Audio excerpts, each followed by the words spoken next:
Imagination, the gateway of reality. Men call imagination a plaything, the dream faculty. But actually it is the very gateway of reality. Imagination is the way to the state desired, it is the truth of the state desired, and the life of that state desired. Could you realize this fully, then would you know that what you do in your imagination is the only important thing. Within the circle of our imagination the whole drama of life is being enacted over and over again. Through the bold and active use of the imagination we can stretch out our hand and touch a friend 10,000 miles away and bring health and wealth to the parched lips of his being. It is the way to everything in the world. How else could we function beyond our fleshly limitations? But imagination demands of us a fuller living of our dreams in the present. Through the portals of the present the whole of time must pass.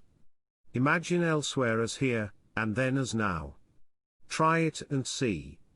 You can always tell if you have succeeded in making the future dream a present fact by observing your inner talking. If you are inwardly saying what you would audibly say were you physically present and physically moving about in that place, then you have succeeded. And you could prophesy it from these inner conversations, and from the moods which they awaken within you, what your future will be. For one power alone makes a prophet, imagination, the divine vision. All that we meet is our word made visible.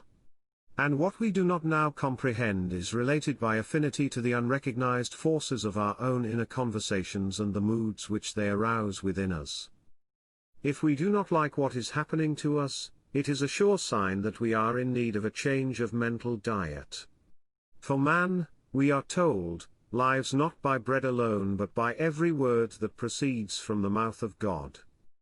And having discovered the mouth of God to be the mind of man, a mind which lives on words or inner talking, we should feed into our minds only loving, noble thoughts. For with words or inner talking we build our world. If you gained value from the information, please be sure to share this with others, provide your reactions in the comments and subscribe to our channel. We appreciate you and want to keep you educated. A positive and fulfilling life is at your fingertips. It's possible for you and we want to help you on your journey.